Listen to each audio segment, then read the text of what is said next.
Nasugatan ng isang lalaki matapos mabagsakan ng mga tipak ng semento mula sa gusali ng isang supermarket sa San Juan. May unang balita si EJ Gomez. Malalaking tipak ng semento ang nagkalat sa tabing kalsada sa barangay Pedro Cruz, San Juan City, pasado alas 7 kagabi. Bumagsak ang mga tipak mula sa bahagi ng gusali ng supermarket.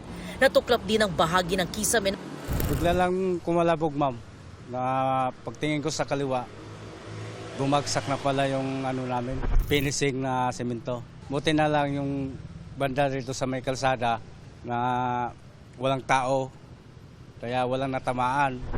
Tapos yung banda sa may gilid ng kabila, may nagtitinda ng prito ng manok. Kaya doon na pinsala ang mga tao doon sa kabila.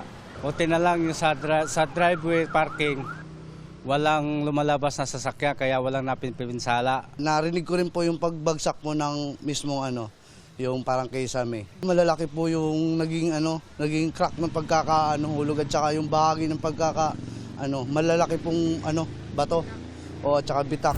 Ayon sa San Juan Police, isang lalaking 18 anyos ang nabagsakan ng mga tipak ng semento.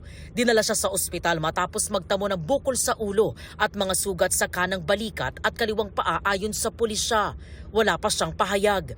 Kinordon ng mga otoridad ang lugar para sa kaligtasan ng mga dumaraang residente at motorista. Sinusubukan pa ng GMA News na kunin ang panig ng supermarket. Ayon sa pulisya, nangako ang pamunuan ng supermarket na sasagutin ang pagpapagamot sa biktima. Ito ang unang balita. EJ Gomez, GMA News.